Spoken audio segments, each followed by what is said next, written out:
The matchup between the New York Knicks and Detroit Pistons is easily the best of the first round in the Eastern Conference. I highly anticipated this matchup, and through 2 games, this series has not disappointed. After 2, the series is tied. Detroit seemed like they had game 1 in the bag before a meltdown in the fourth quarter, but they didn't let that discourage them, and they accomplished their goal of stealing one in the Garden in game 2. The New York Knicks now have their backs against the walls, having to steal one in Detroit to avoid a 3-1 deficit. They absolutely can make that happen, but they need to make some adjustments because the Detroit Pistons are not just a regular season Cinderella story. Hello everybody, welcome to Rusty Bucket. Subscribe to the channel and drop a like on this video, and check us out over on Spotify and Apple Podcasts if you would like to enjoy this as an audio-only experience. Before I talk about the game, I would like to just very quickly acknowledge the controversy that I stirred up in my series prediction. I definitely had a foray into beefing with Knicks fans, and I would like to extend an olive branch to these Knicks fans. If you don't need to hear this, by all means skip ahead. We have timestamps for a reason. What I said about Cade being more of a gamer than Brunson was definitely silly. At the bare minimum, I shouldn't have said it offhand like it was something that didn't need any explaining.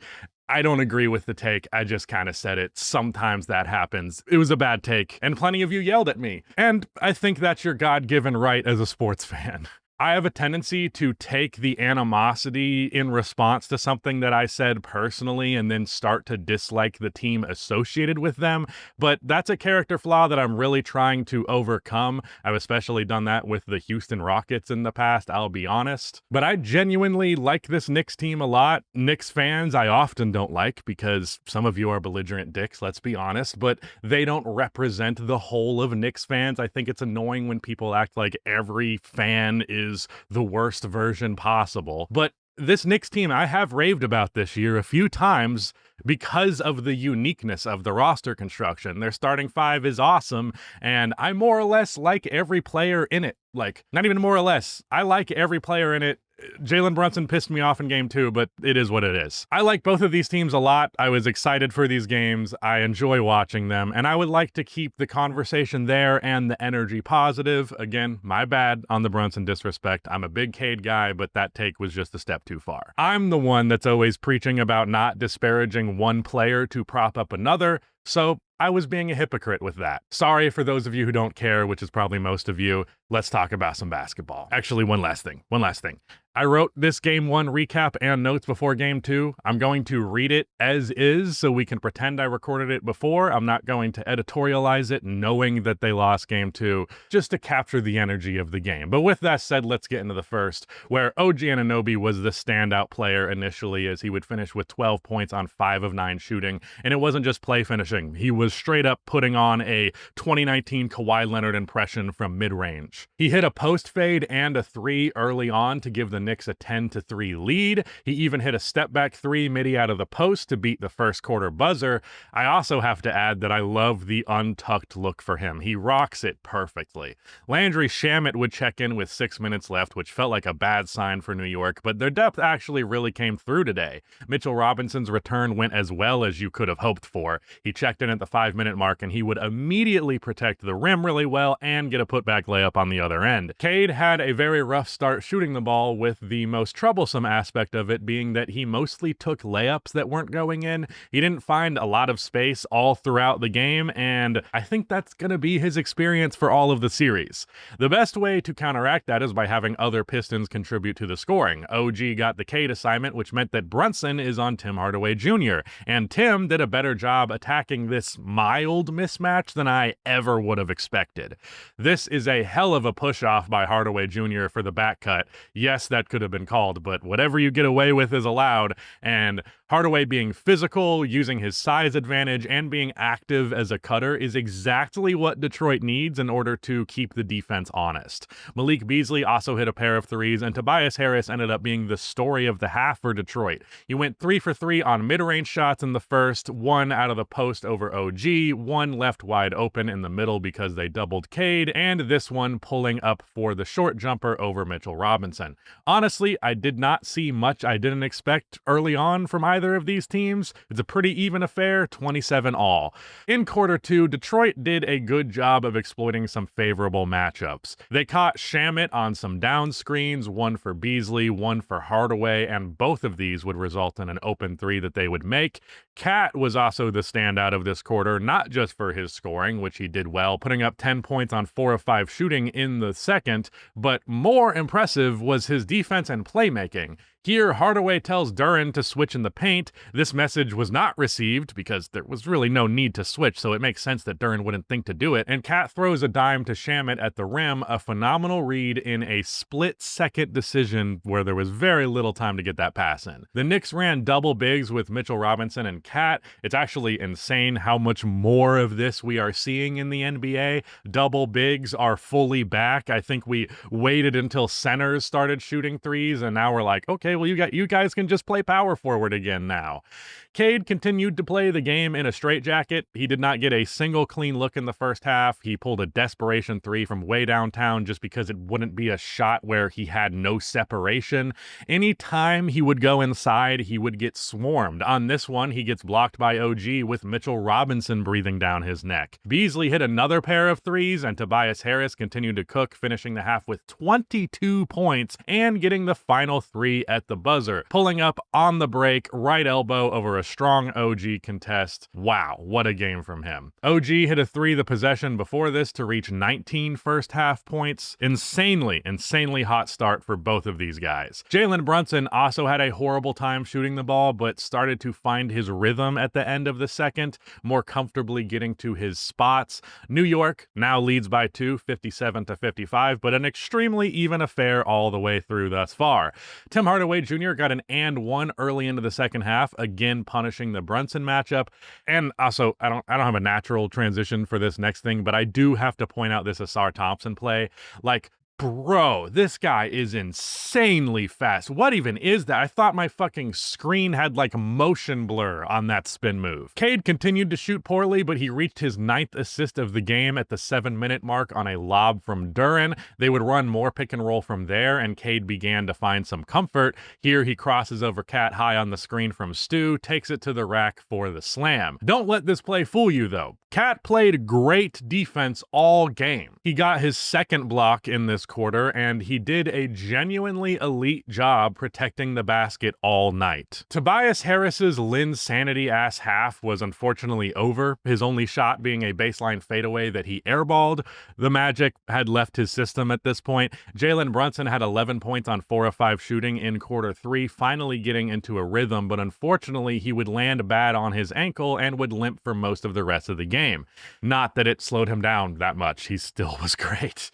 Dennis Schroeder is another guy who deserves credit for Detroit. His distribution and defense on Brunson was pivotal to Detroit taking a lead, sparking a 7-0 run from Detroit without Cade on the floor. He helped the transition from defense to offense as Stewart got this block on OG at the rim. Schroeder chases down the ball and kicks it to Beasley for his 5th 3, which he then naturally hits the shimmy for. Detroit feels really good going into the 4th, up 91-83, but apparently the Pistons wanted to throw this game for some reason, or so it would seem. They started the quarter with a 5-second violation, then a shot clock violation the next possession because Asar was just looking away from the clock. Even with the most guaranteed of things, a wide open fast break dunk from a guy who can dunk with his eyes closed and a hand behind his back, yeah, Asar just blows it. The Pistons tried to run a Cade plus Schroeder lineup, but the offensive balance was just a little bit off there, and from here, the nightmare would begin. Cameron Payne is allowed a completely clear lane to the rim on back-to-back possessions, this time getting an and one. Beasley tries to force him right away from the upcoming screen, but then he overcommits and the help comes late. Payne would then hit a catch-and-shoot 3 right wing off of a Hart offensive rebound. That would be a single-handed 8-0 run from Cameron Payne, one that tied the game at 98. Brunson would then finish a difficult and one with a scoop shot as he was falling down, but then, okay, what the fuck is happening? Payne hits a contested step-back 3 all net. Okay. That was just a couple of bad breaks on defense. You can live with that. Just keep your cool and, or you could do that. Like I said, Cat has been insane on defense. He rips Cade here and starts the break that is quickly finished by Brunson. The Knicks would go on a 21-0 run before Beasley broke the scoring drought with the top of the key three. That put the Knicks up 10. The Pistons responded by getting a defensive 3-second violation. Cade would bank in a top of the key three to keep hope alive, down 6 with 80 seconds left, but nothing else would drop for Detroit from there. So the Knicks win 123-112, a game that slipped out of Detroit's hands, a very devastating loss. Now, an important context for this game before I get into just some notes, I couldn't find a good way to include this in the recap organically, but both teams dealt with a lot of foul trouble, affecting minutes and lineups, mixing up what could have changed things in the series going forward. Neither team got to run their ideal rotation, but the foul trouble was across both teams, so I don't think it was like a deciding factor in this game. For some notes on the Pistons, Cade needs to start more actions off of the ball. They should also target Brunson on screens more often. Like Cade bringing the ball up the floor, he doesn't have a lot of momentum going, so I would try and run more stuff where like he's running to the ball. Like, not that he's not the ball handler, but that he's just not initiating the possession as a ball handler. And they did very little to target Brunson with ball screens, which I felt was a worthy idea. Tim Hardaway Jr. or Beasley both are a super big threat on the pop. Even if they don't set the most solid of screens, they're still at the bare minimum going to be enough of a threat that the defense isn't going to ignore them or anything. And they could possibly be trying to switch just to avoid an open three. So you could get Cade switched on to Brunson a little bit more, I think.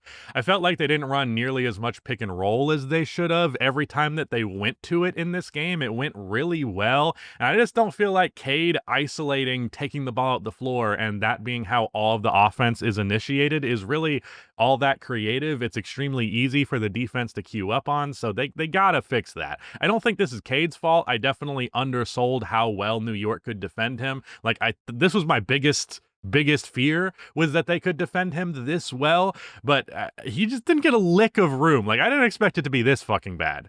The eye test and numbers would suggest that Beef Stew needs to play more of the 5 minutes. Duran was a -20, while Stew was a +8. He just defends Cat super well, and unfortunately, he would get injured in this game and miss game 2. It really also sucks to waste a Tobias Harris and Tim Hardaway Jr. performance like this. Beasley having 20 is no big deal, but both of them having 20 plus is a lot. Like, I don't think you're going to get 44 points combined between Tobias Harris and Tim Hardaway Jr. another time in this series. Also, we got a pretty strong Dennis Schroeder game. Shot wasn't dropping all the time, and sometimes the offense got weird, especially in the fourth quarter with him alongside Cade Cunningham, but his defense and playmaking was a really useful stabilizing force. This was a pretty demoralizing loss. The result of this series will depend on how Detroit responds in game 2. And I don't mean, obviously they eventually won, I don't mean that they had to win this game to still be okay, but they could not lose like this again. If they lost in an embarrassing fashion, which for a second, it looked like they might have in the fourth quarter of game 2, this series would have been over. On to some notes for the New York Knicks. Cat might have played a perfect game, dude. Like, he was the clear MVP to me here. 23 points, 11 rebounds, 5 assists, 4 steals, 2 blocks, 10 for 14 shooting, 0 turnovers, only 3 fouls. Like, god damn, Cat. Excellent game from him. Brunson balled out as you would expect, as I would expect, even though I disparaged him.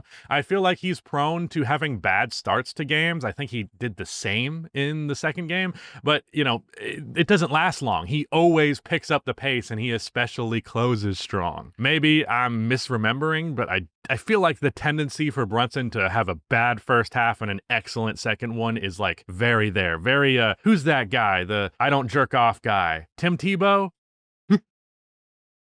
Rudy loved that. That's how I know Tim Tebow. But wasn't he known for sucking most of the game and then clutching the fuck up? Yeah. The I don't jerk off guy. I knew OG was balling to close the year, but I didn't know that he was Kawhi Leonard. Like, this game, squint your eyes a little bit and just pretend it's 2019 Kawhi. You can see it clear as day. I thought the double bigs from New York was dope. Mitchell Robinson looked very ready, 6.6 rebounds and 3 blocks without missing a shot in 18 minutes. And his presence means a lot for their depth, because he's a very good bench player, and New York is very not good with their bench. So him being as good as he is, ideally he could play a little bit more than 18. In fact, I feel like he did in game 2. And the double bigs, I don't know what the lineup data says on that. All I know is it looked good. Cameron Payne's 11 fourth quarter points made me sick to my stomach.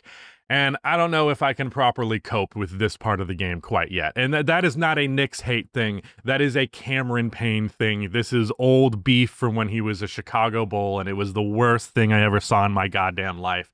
I viscerally hate watching Cameron Payne play good. It is not his fault. It's a me thing. I shouldn't hold his past against him, but I can't do it. He hurt me when I was a child. Before I was an adult, he was making my heart break as a basketball fan, and I just can't fucking handle that. But do I change my mind about this series prediction after game 1? I wrote this after game 1, and I'm not going to change it. I'll say it's funny after, but let me just read this for you. I'm definitely leaning towards yes, that this series is going New York's way after game 1. Because if Cat and OG are nearly that good consistently, then this series is going to be over fast. And to me, it feels easier to bank on Tobias Harris and Tim Hardaway Jr. doing that again. Like, those guys aren't stars. Those guys aren't dudes who've averaged 20 for the last month like OG has. I think you're probably going to win this game on the merits of help, and this series on the merits of help if you do win it. And that's it. The conversation goes beyond this series if they are this locked in, especially Cat's defense. I knew that he was better this year, but it would go a massively long way if he was a genuinely elite defensive player as he was in this game. If the Pistons get destroyed in game 2, I think it's more or less wraps. But we're going to be doing this for every game 2 and basically every game after the first one of each series. I have 3 main questions for Knicks versus Pistons game 2 going in. Will Cade / the Pistons find any way to get some space for him? If he continues to be this tightly guarded, the series is going to be over. They better find a good answer for this problem. OG and Cat both played perfectly on offense in game 1, as did Cameron Payne, especially relative to expectation. While Brunson had his first half struggles, he overall had a typical Brunson performance, so that wasn't abnormal. But outside of Brunson, will they continue this excellent offensive production that we saw in game 1? And if not, to what degree does that cause them to regress as a team? And then finally, is Cameron Payne good? I thought we were done with this. I really don't fucking want him to be good. Like, he was good for half a second on the Suns, and then we moved on and realized that he was a flash in the pan. I knew he was serviceable enough for the Knicks, all things considered, but, like, he wasn't actually good. I just don't want him to be good. He tortured me for his entire fucking career. Anyways, on to the recap. Like I said, there's no beef stew in this game, so that definitely hurts the offensive and defensive balance for this team, primarily defensive. The first quarter was an offensive struggle for both of these teams, but especially New York. They got a few baskets in transition early on, but in the half court, Detroit had them locked the fuck up. In fact, the shots that did drop felt all the more impactful. I think they might have scored 6 actual field goals after like the 18-second mark of the shot clock. One of them here where Cat fakes the handoff, loses both defenders, and he takes it baseline for the slam. This is a move that I feel like Cat is especially good at. I think I've seen him do this a million times. Like, he might be the best fake handoff driver in the entire NBA. I also feel like Cat just does not get enough credit for how good of a driver he is as a big man in general. It often looks very sloppy and ugly. He has that Corey Maggette bad porn aspect to his driving game. But like Corey Maggette, it's effective even if it's ugly. So give him more credit is what I'm saying. Now, when I saw this, plus a midi that he hit over Duren after trying to draw the foul, a shot that I don't think anyone thought was going in, I thought that we were in for another big Karl Anthony Towns performance. Unfortunately, that was not the case. New York would only score 18 points, shooting 41% for the quarter and going 0 for 8 from outside. Bridges and Cat led the scoring for them with 6 points apiece, 3 for 3 for Cat and 3 for 6 from McHale. Meanwhile, for Detroit, while they only scored 25 in the quarter, something much more important was established early. Cade was not not going to have another dud scoring performance, very evidently. This mid-range pull-up that just bounces in was his second exactly like this in a row. He would score 8 points on 4 of 7 shooting in the first. Now, I did say dud scoring performance specifically because he did have 4 turnovers. I do think this was a product primarily of a change in scheme from New York. Remember how I said he was going to have a shit time the whole series, possibly? Well, New York kind of dialed that back. In game 1, Cade was swarmed whenever he touched the ball, and since Detroit runs a heliocentric offense most of the time, that means a ton of Cade just getting destroyed by multiple New York wings. However, he also entirely saw single coverage in this one. Pretty much entirely. And as you can tell by the turnovers, they played the passing lanes more this time. Cade had 12 assists in game 1. He had just 3 in this game, and they came in the second half. That also meant that his teammates, who had stepped up a ton in game 1, didn't play nearly as well this time around. New York is electing to trust that OG and Bridges will do a good enough job in single coverage on Brunson that he doesn't have a easy time, while making sure that none of Detroit's role players are empowered to play beyond their usual means. This strategy has its trade-offs, and I think I mostly disagree with it, but it did prove effective enough in this quarter, and I think they will keep trying this even though they lost the game. The Knicks just needed to start scoring, which they were not, but Detroit leads the first 25-18. Oh, and Cameron Payne got 3 fouls in 1 minute. How? Like, literally how. Dennis Schroeder was the hero of this game for Detroit because mostly thanks to him, the Pistons have done very well in the minutes without Cade in this series thus far. He was a stabilizing force in game 1, and he took the defensive matchup against Brunson super personally, which I loved. But he was Detroit's saving grace in this one, scoring 7 points and keeping Detroit afloat without the head of the snake. Meanwhile, New York's head of the snake started heating up, hitting 3 of his 4 threes in this quarter, breaking the Knicks streak of not hitting any of them. Brunson, off of the high pick and roll from Robinson, pulls up for a right wing 3 after Duren started to backpedal, and that was their first. He also got a 3 the next possession after an offensive rebound from Mitchell Robinson, which was Mitchell's 3rd of this quarter. I once again want to give a ton of credit to Mitchell because he was great in this game as well. Speaking of backup centers, Paul Reed got the call because of the lack of beef stew, and he did a great job. He's a 3rd string center, and as a reserve filling in, he did a damn fine job. Like, low expectation, and he exceeded that low expectation. So good on him. That's what reserves are supposed to do. He had a few layups off of some dump-off passes, and he even blocked a 3-pointer from Cat.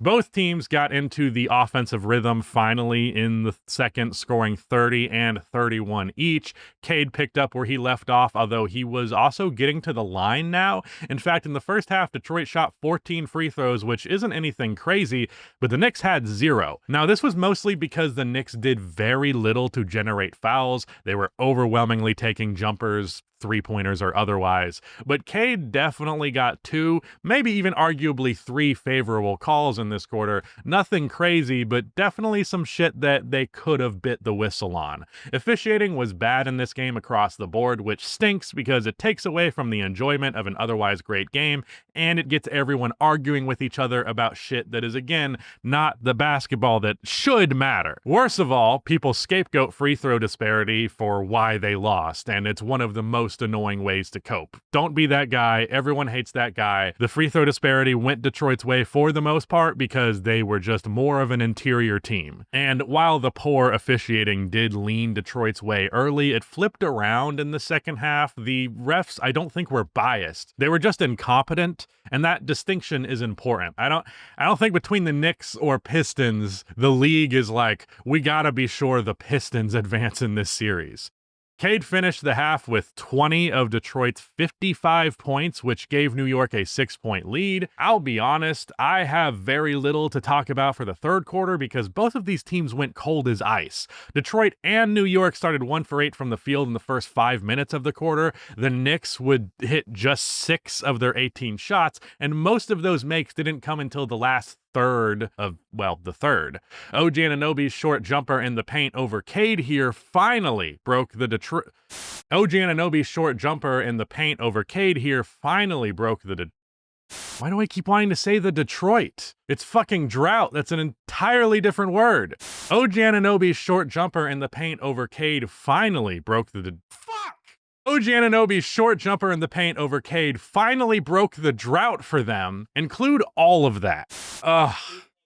The red wall of audio. Oh, I'm sorry, I didn't consider that you would get that right in line to your ears. While we're here, OG's Kawhi impression did not show up in Game 2 at all, which definitely hurt New York a lot, but what really started to stand out at this point was how little Cat was involved offensively. He continued his strong defense from the first game, but his playmaking wasn't utilized at all, and he only attempted 11 shots, not to mention playing just 33 minutes. It didn't help that he missed all 3 shots that he took in the third, but that doesn't mean abandoning him in the offense in the fourth was the good move. Something that I always try to highlight, because I do think it's really important, is ending a bad quarter on a strong note. If you can go into the fourth on just a bit of an upswing in energy, it can do a lot. And here, Miles McBride catches a grenade on the elbow and banks in a fadeaway 3. This shot made it just a single-digit game, and it's the exact type of shot that started to demoralize the Pistons in the fourth, so New York went into the third only trailing by 8, 67-75. This was the lowest total point score for the Knicks after 3 quarters that they have had all season. In the fourth, both teams opened without their star point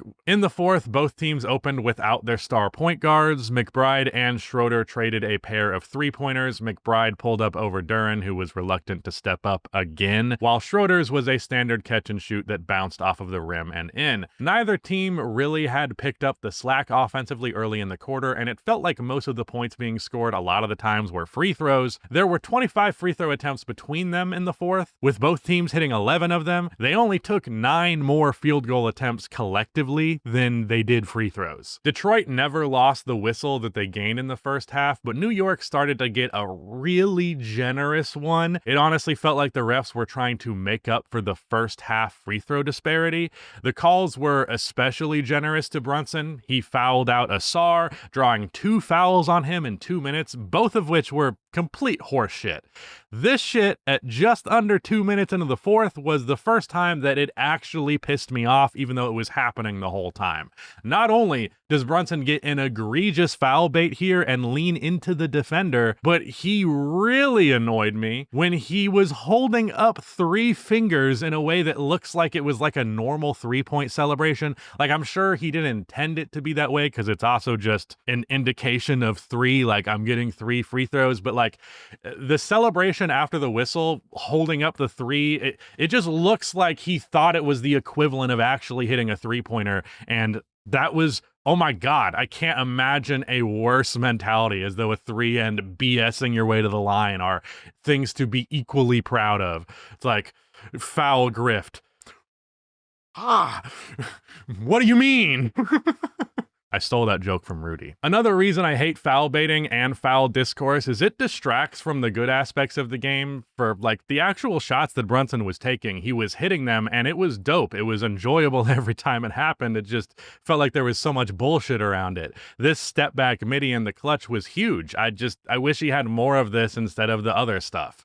I think people bitch about foul grifting way too much, so I'm not going to harp on it too much. My final words on this will be, like I said, the officiating was bad, but Detroit was not getting calls like this. There were some plays where Cade got bumped by the defense, and they could have called it, and they could have not, and they probably shouldn't have. But some shit like that is just so much worse, and you are extremely blinded by bias if you feel differently. All of that said, all of this scoring, whether it was from ethical buckets or otherwise, started to bring this momentum back to New York as they would go on a 12-2 run.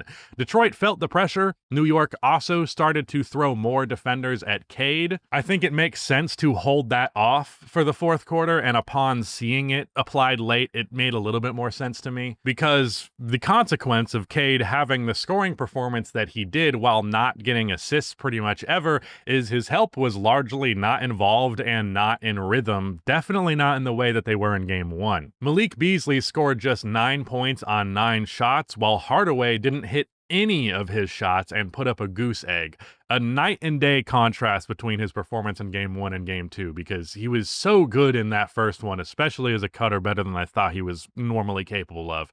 So disappointing to see that that might have been a one-off. Not that he'll go 0 for 8 from here on. It doesn't have to be one or the other. Tobias Harris had a solid game, but he wasn't getting the touches like he did in game 1. So late, after New York had built some momentum, Cade, after being doubled, makes a perfect read and kicks it out to a wide open Tobias, but he fucking drops the ball, resulting in a shot clock violation. Duren would catch a lob from Cade on the other end, but he'd make a crucial mistake on defense. Duren here overhelps on Brunson on a drive, completely turning his head, thinking that Hart will stay in the corner, and he's not a huge shooting threat, so he's willing to concede that, but Hart cuts right as Duren steps up just a little bit too much, and he is left wide open at the rim. Brunson finds him, and Josh two-hand slams it in. Ironically, he had like 2 or 3 different plays, like the Brunson pull-up, the McBride pull-up, where he was like too unwilling to step up, and then on this possession, he oversteps up. This tied the game at 94 points apiece. But remember when I said that Dennis Schroeder was the hero for Detroit in the end? Well, he played so good that they elected to close with him next to Cade. Now, in game 1, this had some bad moments, but the difference was Schroeder's shot was really hitting in this one, and it would be him that would put away the Knicks, hitting a pull-up 3 left wing over Brunson because Hart decided to switch like way too casually as Tobias Harris was going down the lane. Jalen is too late to get a hand up, so it goes in. Brunson would run up the court and pull up from 3. He fell on the floor and I don't know, he missed it, so you can only assume like he got punched or something. He did find Bridges wide open at the top of the key for a 3 that would have tied it. A clean look, but it doesn't drop. Not a big surprise, being that no one for New York was in rhythm at all. McBride hitting a 3, OG hitting a baseline midi, and Josh Hart getting the dunk was the only made baskets not by Brunson in the 4th. His scoring dragged them into a close game late, but it wasn't enough in the end, and it probably was never going to be. Detroit steals one in Madison Square Garden with a final score of 100-94. First of all, were my questions answered, or what were the answers to those questions, I guess? Question 1, will Detroit get Cade more space? Well, yes, Cade did get more space, but it was more because of the Knicks' defensive scheme than Detroit that caused it. I didn't expect that switch up with how they started to double him in the 4th, like trying to save that energy for the end of the game. It might be a good idea, and it doesn't allow their role players to get into serious rhythm. So I would try this again, but if they're getting burned in the first half the way that they did in this game, the first 3 quarters, I would maybe change it up. It's just my thought. Question 2, the Knicks had excellent offensive production beyond Jalen Brunson in game 1. Will that continue? And if not, how detrimental would it be? Well, no, they did not.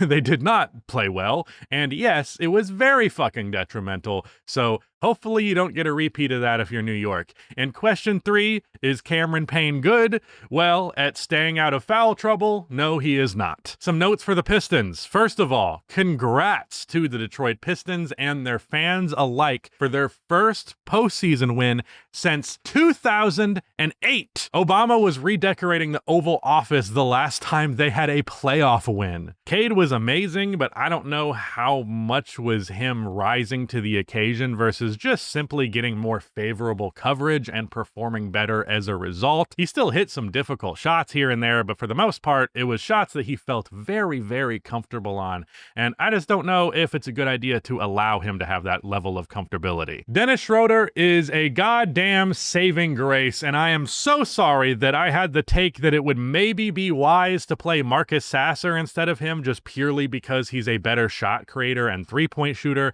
Like, Dennis, his shot doesn't always drop, but his defense and playmaking is a key stabilizing force for this team in a way that Sasser could never do. But when his shot is dropping, he's crazy good. He scored 20 points on 6 for 10 shooting in this one, and again hit the dagger three-pointer. The Knicks very well could have won the game if he didn't hit that shot. Asar had his second rough one in a row. He failed to punish the Brunson mismatch again. He also fouled out in like 20 minutes. Asar also keeps taking these short mid-range jumpers, and I'll be real, dude, we don't need any of that, like, at all. If you're in a position where you don't have a good enough look at the basket, unless you're at the very end of the shot clock, just pass it out. He didn't hit a single one of them. I think he took 1 or 2 in game 1 and he didn't hit any of those either. Like, maybe that's a shot for you next year after a season of development, but let's fucking stop that right now. It was driving me crazy. I think he should be able to post up Brunson more. They didn't really lean on that in the way that I would like them to, because he's just so much bigger and stronger. But God, he needs to be the defender that he's supposed to be, because him guarding Brunson is the key to slowing him down. And while he's not going to stop him, he was better than any other option that the Pistons had. The Pistons seem to be running more pick and roll and allowing Cade to get a running start into handoffs, as I said that they should in game 1. Oh, as I wrote and then said just now, right before this game. So it's kind of a cheat, but like, I did have that thought. I swear, pinky promise. You got me? You don't got me. I wonder if we'll manage to see a crossover of Cade being good plus his teammates being good offensively. I feel like that would basically be a guaranteed W in a way that it kind of was for the Knicks in game 1. Tim Hardaway Jr. being 0 for 8. It was the total opposite of game 1. Beasley also disappointing, I think 2 for 9. Hopefully they can turn this around. Tobias Harris was more grounded this time, but he still did his thing well enough. Duren got a double-double with 3 blocks, a nasty putback dunk. It feels like he should be getting more opportunity as a roller. What a great game from the Pistons. Let's move on to some Knicks notes. Not a good supporting cast game. OG nor Bridges were great. OG especially. Josh Hart is kind of overrated, I think. There was a lot of discourse about that, and I have historically gone back and forth because there are a lot of people who think Josh Hart is overrated. Like, at his worst, he feels like a no-way player who rebounds well. Rebounding obviously affects offense and defense to some extent, but his defense can be severely overrated, and his offense has so many limitations. I like him as like a plug-and-play, do the little things guy, but you can't just be a little things guy in this year of the NBA. It doesn't really work that way. Luckily, the spacing elsewise is good enough. Is elsewise a phrase? I don't know if, I made it. Yeah, I don't know. Not that they can do anything about that, but I saw a bunch of people, like I saw a tweet that was like, Josh Hart is the most obvious, like the dynasty starts after you. Like, I feel like Josh Hart to the Knicks might be Marcus Smart to the Celtics, where it's like, yeah, this guy does so many things full of, ironically, heart, so much hustle, so many great plays. And then when you actually look at a lot of the other stuff that he does, it's like he's making them better, but he's also kind of putting a ceiling on them, I think. I don't know. Maybe he'll have a great series from here on and I'll feel differently. But for the first 2 games, didn't feel particularly impressed by his impact. Cat has got to be more involved than he was. I don't know what the fuck they were thinking here, especially because there was no beef stew. Like, he is the kryptonite to Cat. He defends him so fucking well. He defended him so well in the first game, being the only one who even seemed to make Cat struggle for a second. He was so unbothered the whole game. And then for the minutes that Beef Stew was on the floor, even partially playing through injury, he slowed him down. So the fact that you wouldn't take him being out as like, wow, we got to get Cat as many opportunities as possible, I don't understand it. I also don't get how he played 33 minutes, because that's not that crazy, but this is fucking Tom Thibodeau we're talking about. Tom Thibodeau is addicted to playing his starters 40 plus minutes the same way that Sam Presti is addicted to draft picks. Like, I cannot believe that he played as little as he did. And I'm almost certain he didn't get in foul trouble, maybe some a little bit early, but not enough to justify how little he played. And especially, none of that justifies how little opportunity he got in the time that he played. 10 shots in 33 minutes? Yuck. Not to mention, he wasn't used as like an initiator or a playmaking hub at all, and I think he had 5 assists in game 1. He was great in that category, and that takes a bunch of pressure off of Jalen Brunson. Like, this game was pure Brunson ball, aka like a lot of foul baiting, and I'm gonna shoot it every single time, and you guys just play defense. Like, that is a brutal mix of 2000s era play through your star bullshit bullshit and it's annoying basketball. But more importantly, I don't think it's going to work against the Pistons. I think it's kind of bad basketball because if it's just Brunson doing everything, then you're playing 1v5. Or, I mean, obviously this is a little bit both ways where so much of the result is dictated by the star point guard. But like, I don't know, man. The difference is like the advantage that the Knicks have is their starting five is phenomenal. It is so well-rounded, so good. You got perimeter. Like you have, especially if Cat's playing defense like this, you have the most ideal player at 4 out of 5 positions and a pretty damn good option to have as your 5th guy. Even if I did just say Josh Hart's a little overrated, still good. So that's the advantage you have. And if you don't use the advantage, you're going to get cooked because in a game of our point guard is doing all of the scoring and everyone else plays defense, the Detroit Pistons are going to win that game. They have been playing like that all year. They are better at handling the low points than the Knicks are. So you have to play your way. I can't stand when teams start to lean the way that the other team does because they feel like they have to match them in some way. Like the Rockets-Warriors game in the 4th quarter, the Rockets went like not small, but normal sized again, just one center out there like you typically do. And in the 4th quarter at the very end, and they blew the game after their tall ball was the reason that they took the lead or at least gained a lot of momentum in the 4th quarter to begin with. I don't understand how you have this much offensive talent. There's so much offensive talent here in your core 4 players. To not use 3 of them is baffling. It's baffling. Not that they got no shots in the second half of the game, but it seemed like everything lived and died by Jalen Brunson. Rudy just pointed out a tweet that said that Jalen Brunson played in this game and was used in this game like 2011 Derrick Rose, and apparently Tom Thibodeau, his assistant, was Rick Brunson. So I don't know, some fun lore right there. I also don't understand the coverage change on Cade Cunningham, other than them getting spooked by the play of the supporting cast in game 1, which is somewhat understandable. Bringing it later so that the role players don't get in rhythm. Again, I understand this idea. Even if I think Cade was arguably a top 10 player in the NBA this season, having the limitations of the offensive talent around him and the fact that he has to generate every shot and the fact that he's dealing with double teams all the time, it's just a recipe for a disastrous series. And I think if you cut the head off the snake by making Cade Cunningham play bad, that's a better strategy. I think that's what's actually going to win you a game, as it proved in game 1. I also just don't think that Tobias Harris and Tim Hardaway Jr. are going to have a game like they did in game 1, even if they were able to get in rhythm. I don't think they would normally take such good advantage of all of those opportunities.